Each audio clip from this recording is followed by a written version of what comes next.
Margarita Monet is a singer, pianist, and founder of Edge in Paradise, the cinematic rock act that stormed the scene in 2019 with the release Universe. The band has released 5 albums and toured over 25 countries.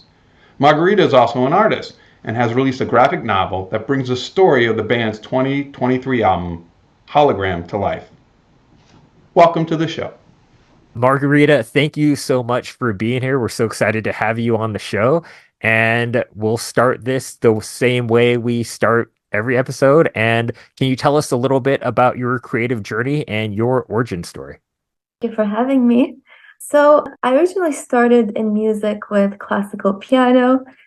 I'm actually home in Houston right now, and I've been, kind of playing a lot. But yeah, that's kind of how I started. I was in music, in theater. I did ballet. I did a lot of art, but I never really thought I would end up in a rock band until I moved to Los Angeles and met the guitar player, and he had a band before. And when we met, we kind of wanted to create something and put all our energy toward that one thing. And that's kind of where we aligned. And it kind of morphed into this rock band because his background was metal. And, I wanted to create something of my own as well. So it kind of made sense because I used all the skills that I kind of gained along the way, except for singing. I never really sang before, except for like musical theater. So I feel like that took me years to evolve as a singer. But other than that, I write songs on the piano. I like a lot of the theater background. I use that, to create music videos. I do a lot of art for the band. So it kind of all worked out for me. Thank you for sharing your story. And I love the fact of how, kind of the multi hyphenated creator that you are of singing, songwriting, music, theatrical performances and elements into your music and also the visual art component of painting and illustration. And so I'd love to just hear a little bit more about how do you think about sort of going back and forth between the different modalities, if at all, or is it all just one seamless journey towards something Mhm. for you? I think part of it, I feel like it's helps me sort of morph into what I need to be for the creative process. But I was born in Armenia and I moved to Moscow with my family when I was like 3 years old. Then we moved to the US when I was 11. So I moved all over and I kind of saw a lot of different cultures and, different people. So I feel like that kind of helped me to be able to transform and bring different aspects to whatever I'm doing. So I'm kind of grateful in that way. Maybe it helped me broaden my creative capacity. I'm not sure, but it all feels like it feels natural because, for example, like when I make a song or when, with Dave or with the band, like there's an idea and one thing kind of leads to another thing, and I kind of get an idea and a vision to what I want it to become from the song to the video to the story. Like we're releasing a graphic novel this year that's based on our album Hologram. And it all sort of happened naturally because I found that if you force something, it never works. But for me, it really helped to gain skills that I have along the years and develop them in a separate way. So I do have that capacity to create when I have some ideas. It's like a toolbox. So I'm grateful that my parents made me go to different lessons or, play piano, do that. So listen to your parents. I couldn't agree with you more. And your background is absolutely fascinating, moving all around and then even ending up from Houston to NYU. So you got the two extremes of America. I mean, and I just have to add this. I can see why I'm a fan of your music. To me, the greatest album ever created is Metallica's S&M. The reason is it's two different, totally different musical styles, but they come together so succinctly and beautifully done, right? Which I think is what your band's about, right? You have two so different backgrounds, but you've come together and created this amazing sound, and it's different and it's unique and it's getting rave reviews and publications. So I'm curious, with two of you, and we'll get a lot more into your art background, how do you guys work together? How do you take two extremes, I don't want to say extreme, two different styles and merge them so well together, like make this perfect clay pot, if you will? I really appreciate you saying that. It's a very big compliment to us because it did not come easy, especially at first. It took years and it was very challenging at first because, in some way, we could have created something that maybe was more trending at the time, or like all the festivals, because there is like a specific sound for like radio or festivals or tours. So that could have been maybe a faster road just to make something that fits right in. But then you also never know because things change so fast. And to me, I kind of have this personality where if I don't like something or it doesn't feel natural, I don't really get excited about it. So I think part of it was just taking those years and figuring out how we can merge our styles together, how we can write a song together. And we wrote a lot of songs, and some of them, like now we listen back and it doesn't even sound like us. So we really took those years to figure out what we wanted to be. And it's not till like 2017, now looking back, I feel like that's really when the band started, because when we released Universe, that sort of defined the sound of the band, and we started going into that direction with a sound, with a theme. But everything before that, now listening back, it doesn't sound like us at all. That's why with the art, I feel like you can never force it. You just have to keep creating and see where it takes you. And, the hard thing is, like, especially in America, you don't really have much support for it. I feel like in Europe or even in Canada, there are government grants, and there's more programs that kind of support the process. But here, like, we invested everything ourselves. We paid our dues, basically. But in some way, maybe it's better because it makes you strong, and it really feels rewarding when you do reach some, heights, and when, people start kind of singing your songs at the shows. Like, it really means a lot to us.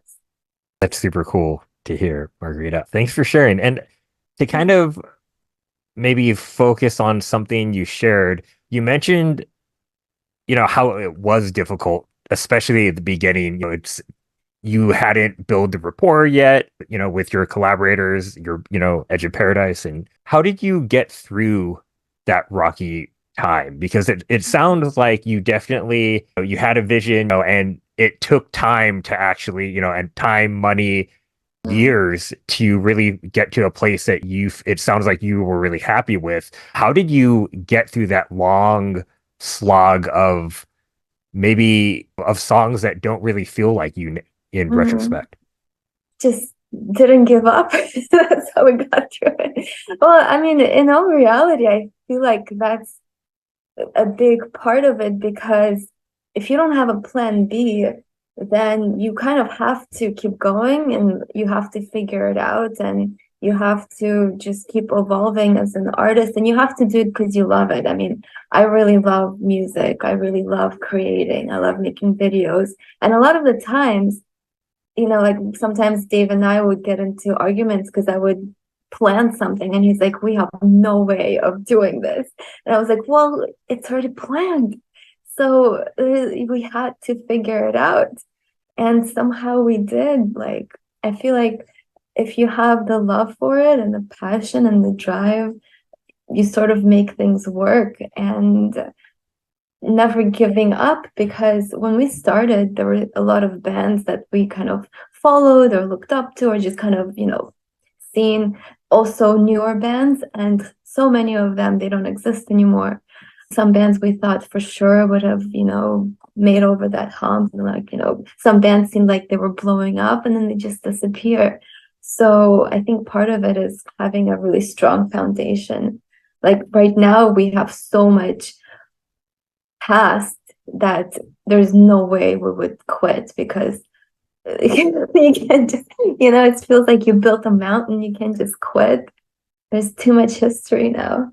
So. I had a few years in the music industry, and I get it. Like, oh, that person's gonna make it. Wait a minute, they didn't? Like, it's great to hear that you keep going on in this love and passion. What I find interesting, and I get the quote wrong, but it doesn't matter. The secret to being creative is no time, no budget, and a deadline. And the person said, how you do your best work is, you even said it, like you planned it, but now we have no money and no budget. I have no idea how we're going to do it. And it turns out better than you do it.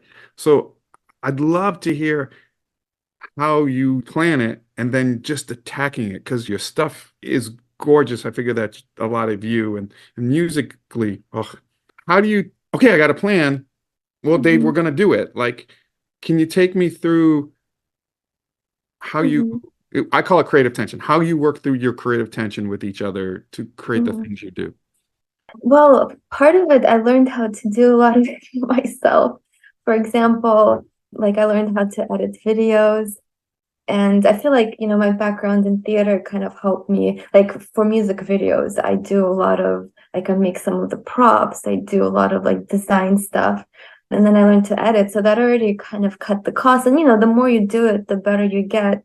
And I'm the type of person that I can recognize if I'm not good enough at something. So I keep pushing myself to learn to do it. And if I do need help, that's where we allocate the budget for. But also, like, you have to know the priorities. Like for us, we spent the most money on recording because you really need the gear, you really need the studio.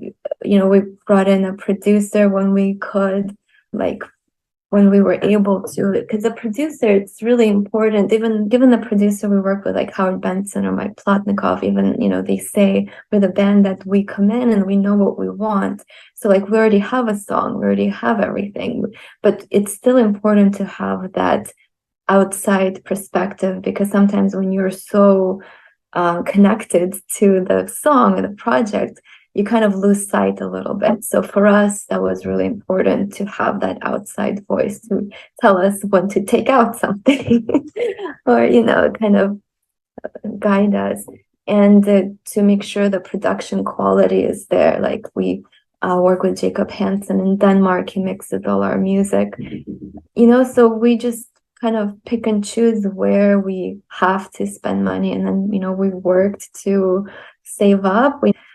We are very lucky that we were able to build a fan base that is very supportive. Our merch store saved us many, many times. So we're just super grateful for the people. Like, we're made by the people. We didn't have any outside support at first.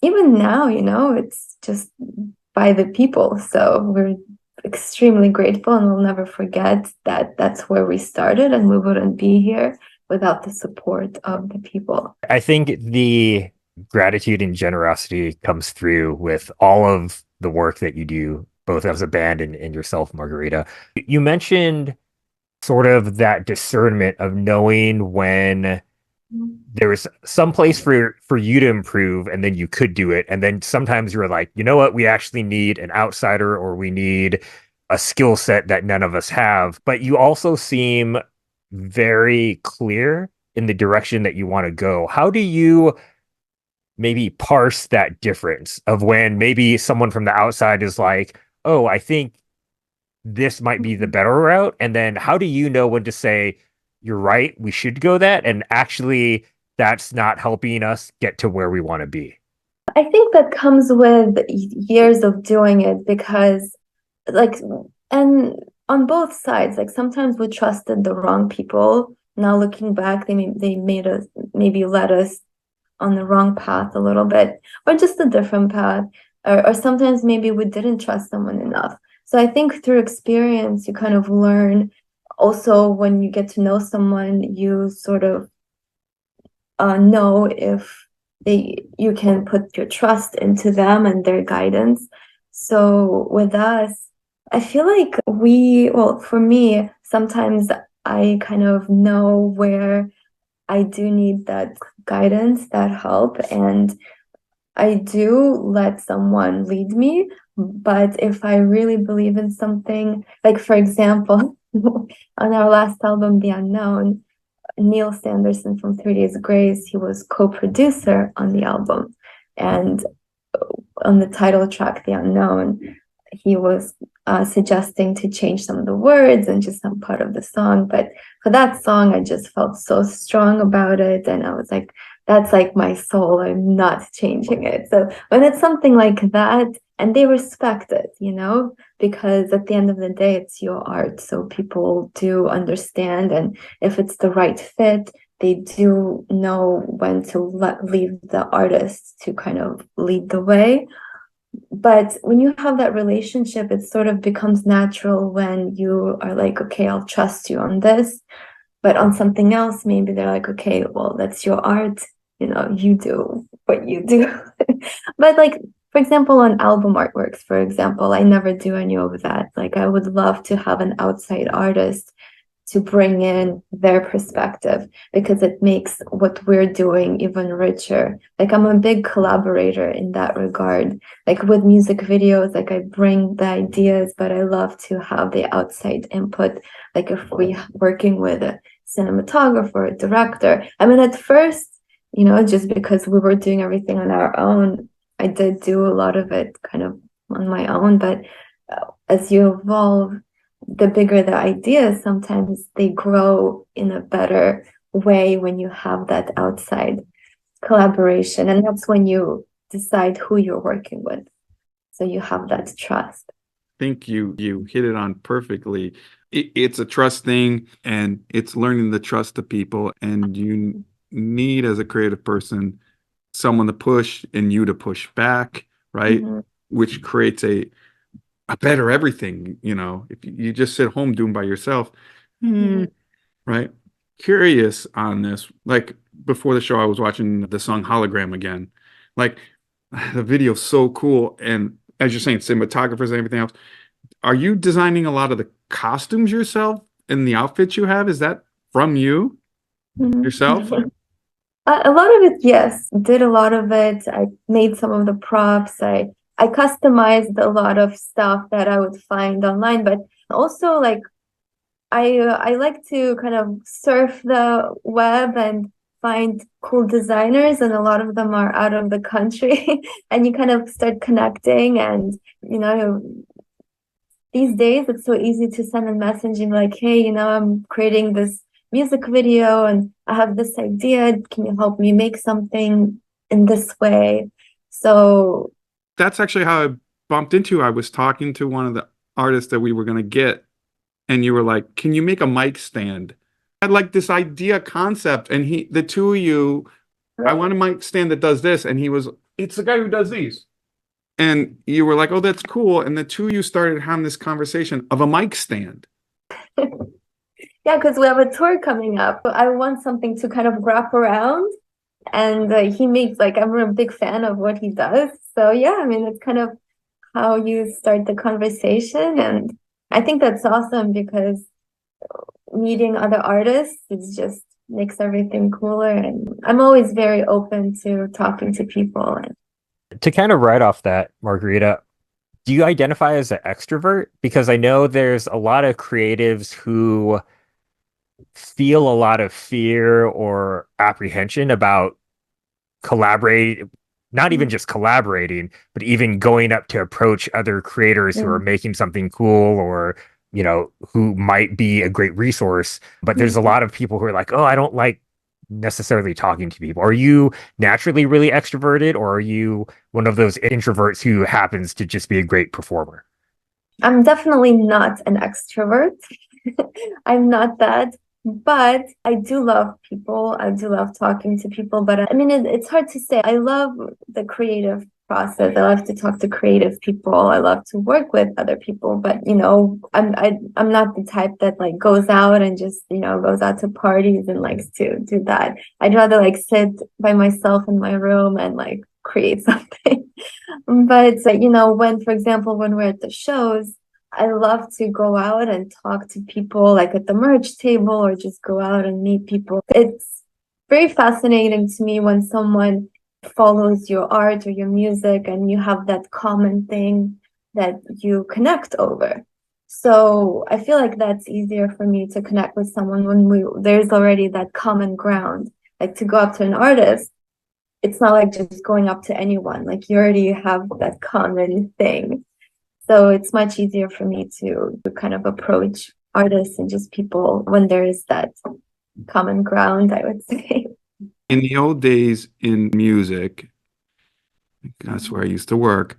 You played Whiskey a Go-Go in LA, and then the person found you, and then you got the record deal, and then stuff happened. You playing now in a world that social media, it sounds like that connection that you make, that you're talking about, being a person who starts connecting with fans and using Instagram and talking to creative people, allows you as an artist to not have to wait to play the Whiskey Go Go and hope the producer finds you.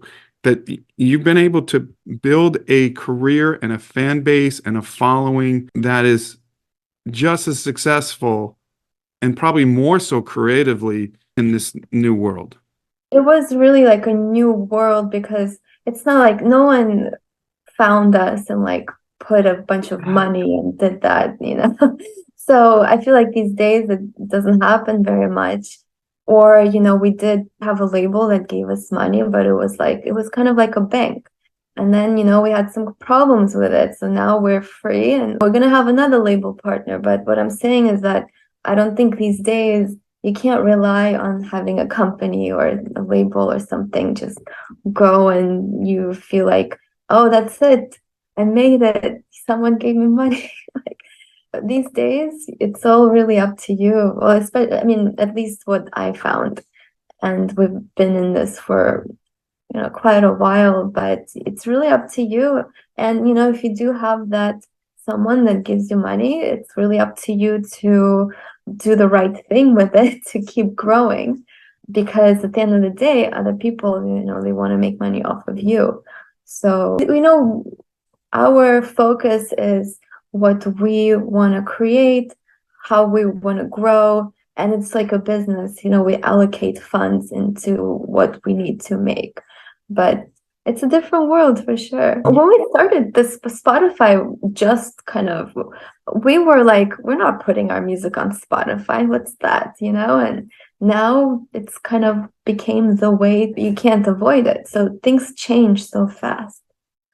Well, thanks for sharing, Margarita. Just to kind of dive a little bit more into the like, this is my thing is like, I'm always like, oh, let's talk about business and art and the commerce and the intersection between the two.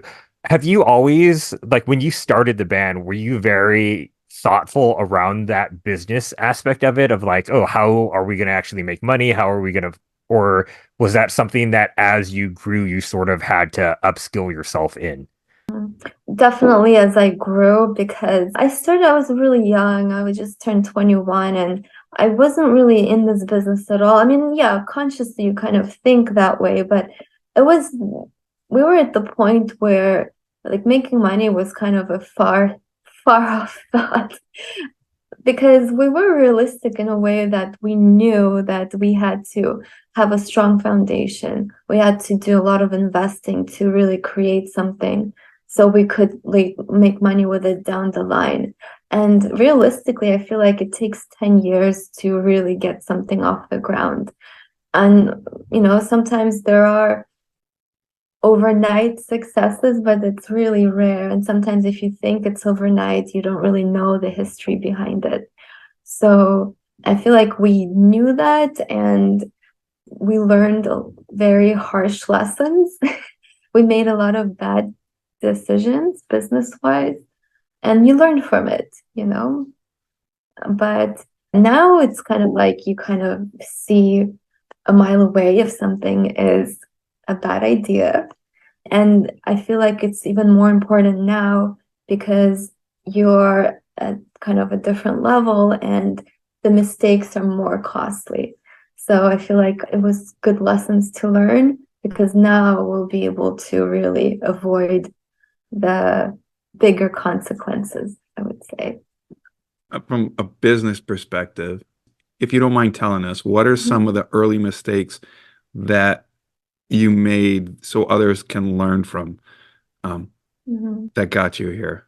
Yeah. Well, I mean, if maybe I don't know if it just applies to bands, but we did a lot of this thing where we didn't pay attention to timing, for example. Like we would release an album, we put all our money into that, but we didn't have a tour with it, or we didn't have like a marketing plan, you know? So when you're scattered, because maybe we tried to rush it, and that didn't really work in our favor. So it's better sometimes to wait and have everything aligned and really have it planned out. Sometimes if you have a manager and they're like coming in and want something up front, that's usually a red flag. So like we did have some managers like, oh, give us, you know, a couple of grand and we'll do that. Or like publicists, for example, like we'll, you know, promote your music everywhere. And, you know, we did have music, but we didn't really, and even if they were like legitimate publicists, it's not really useful to just promote one thing. You really need, if you're doing a big campaign, you need a follow-up tour with it. Like you really need to have your eggs in the basket.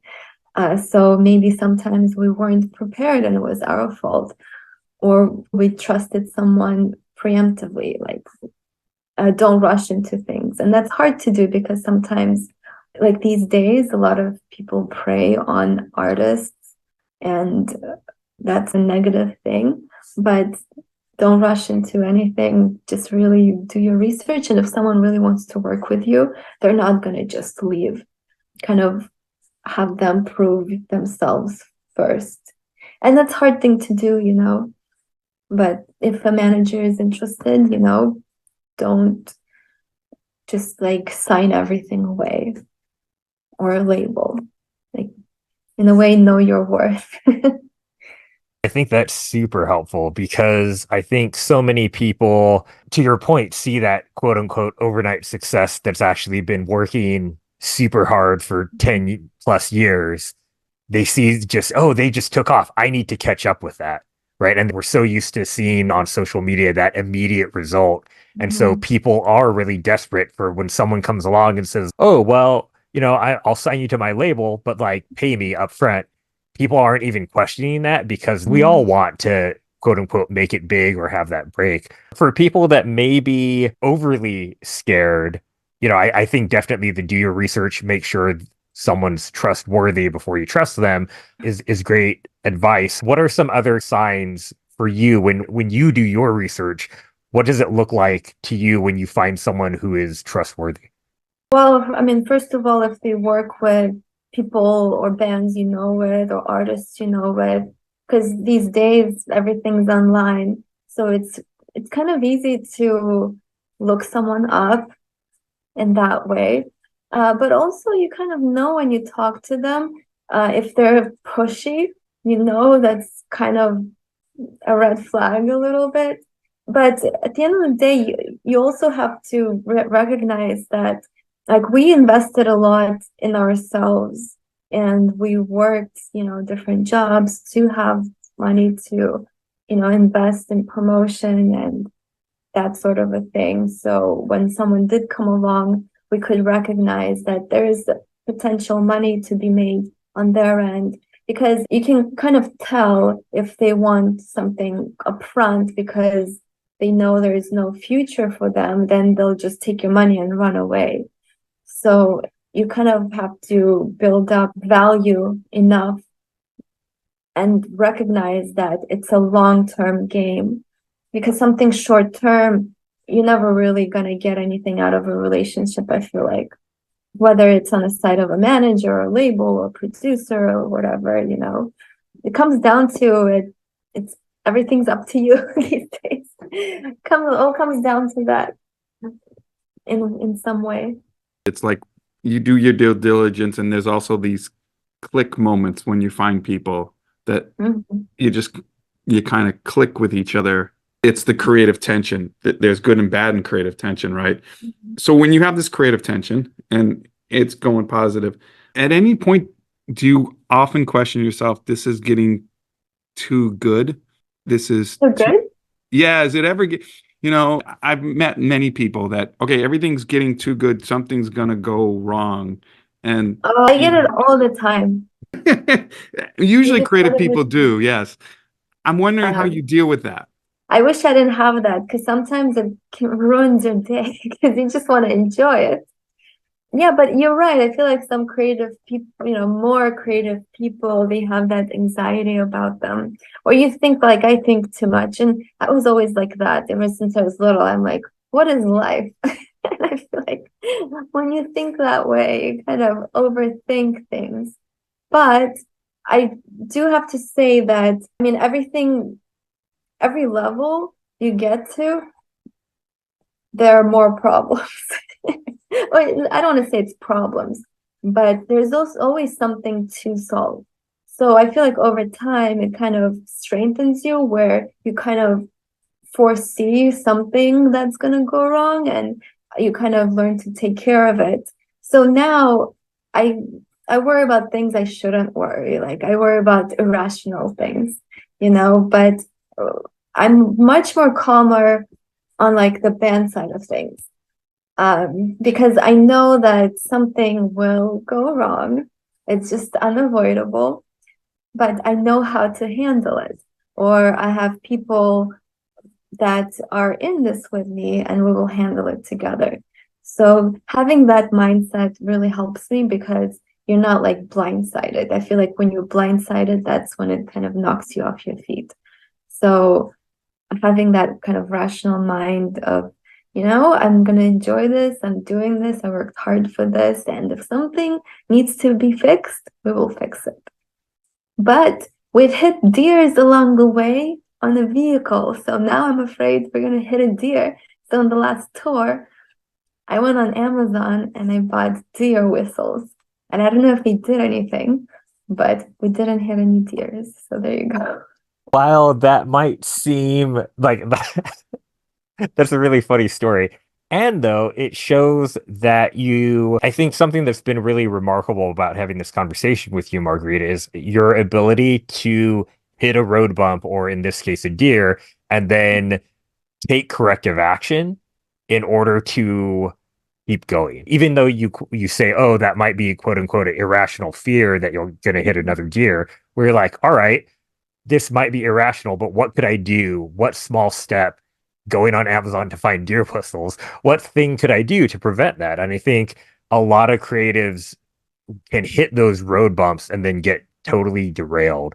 So do you really attribute that to that kind of knowledge, or maybe I should say trust in yourself and trust in your band, that you'll solve it even if there is a problem? Would you say, where kind of this level of confidence and acceptance comes from? Maybe, yeah. I mean, part of it comes from experience, right?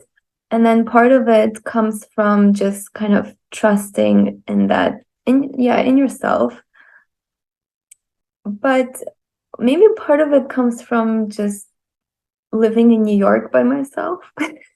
Yeah, just life, I guess. But I think it is important these days to go out and make mistakes and learn from them and get hurt or get knocked down and not be afraid to get back up and just, take care of yourself. Yeah, I don't know. It's a hard question. Maybe it's also comes down to personality a little bit. It's a strange world. Sometimes I feel bad because, for example, if some kids are very sheltered, sometimes reality is a bit more harsh. Yeah, make those mistakes while you can afford to make them, I think, is what I'm Yeah. hearing. Yeah, going with that, what kind of advice would you give with, I'll just put it out there because you have your foot in so many different creative mediums, just aspiring creative, what kind of advice would you give someone who wants to get started? Well, whatever your art form is, first of all, do it because you love it. Obviously, goes without saying. Really develop the style. Don't follow trends. Really find yourself as an artist and have a solid footing into your own vision. And don't look for outside validation right away, I feel like, because I think that kind of derails sometimes, or maybe if you don't find that instant, not even success, but approval or appraisal from the outside, it can bring you down and it can maybe knock you down in your creative space, right? So I feel like that's important to understand, that it's really up to you to become the artist you want to be. And if you believe in it, other people will believe in it, but you just have to know that these days it takes a lot of time and a lot of investing to get, out there and to have your art seen. And just be ready for that. I mean, unless you're the lucky one and you have a ton of money and you can just do a big promotion, but then you also have to have really strong foundation and have something that really backs it up, because that's also fleeting. You will use up all your resources, and then what? We've seen that too as well. You have bands with a lot of backing, but not necessarily a really strong foundation or, content. And, they do a world tour once and then they disappear.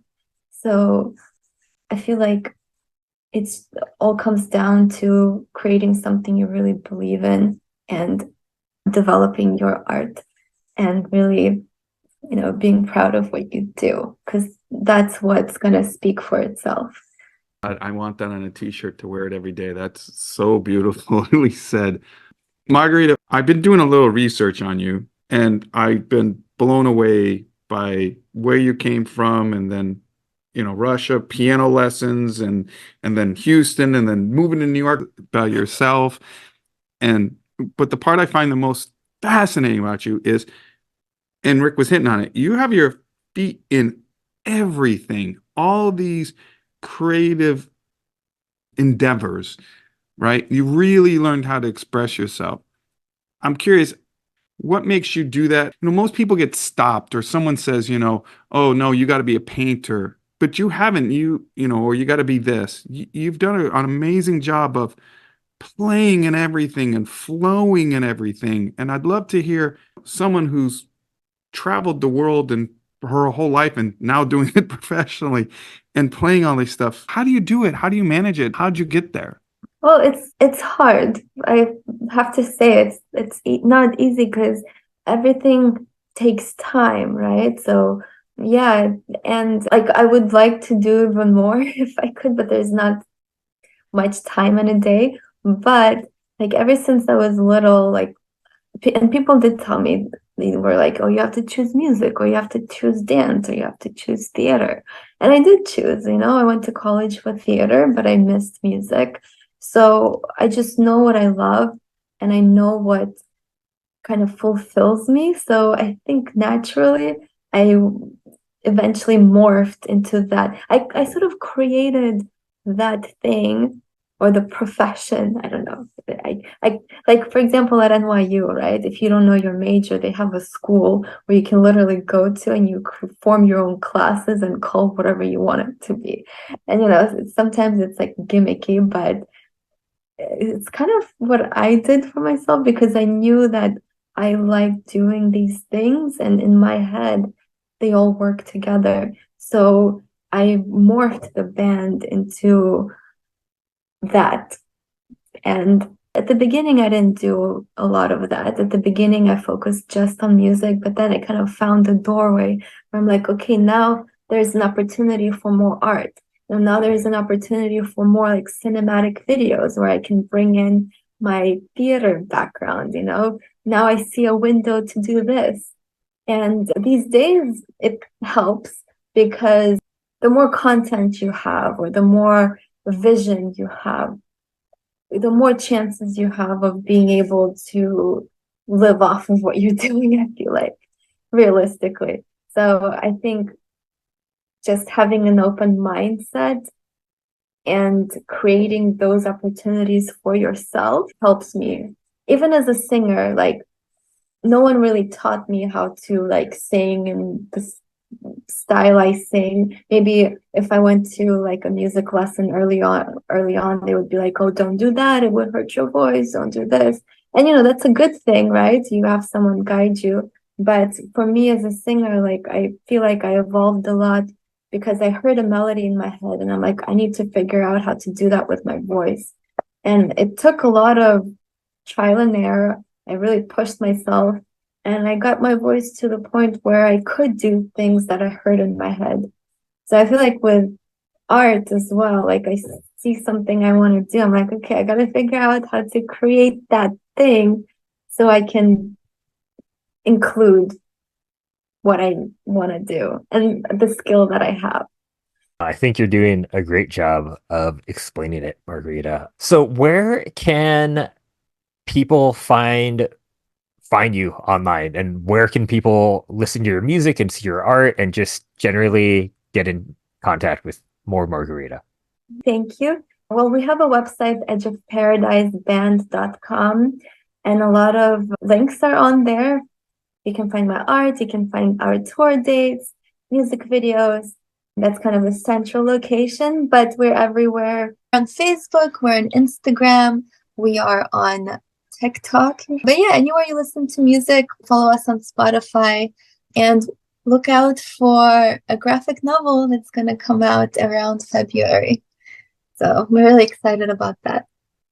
Well, as a comic book nerd and ex-Marvel guy, I'm super excited for that. Any last things you'd like to say before we hang up? And this has been the best conversation. Thank you so much. Likewise. Thank you guys so much for really interesting conversation. You really challenged me in a way. So thank you guys. It was really interesting.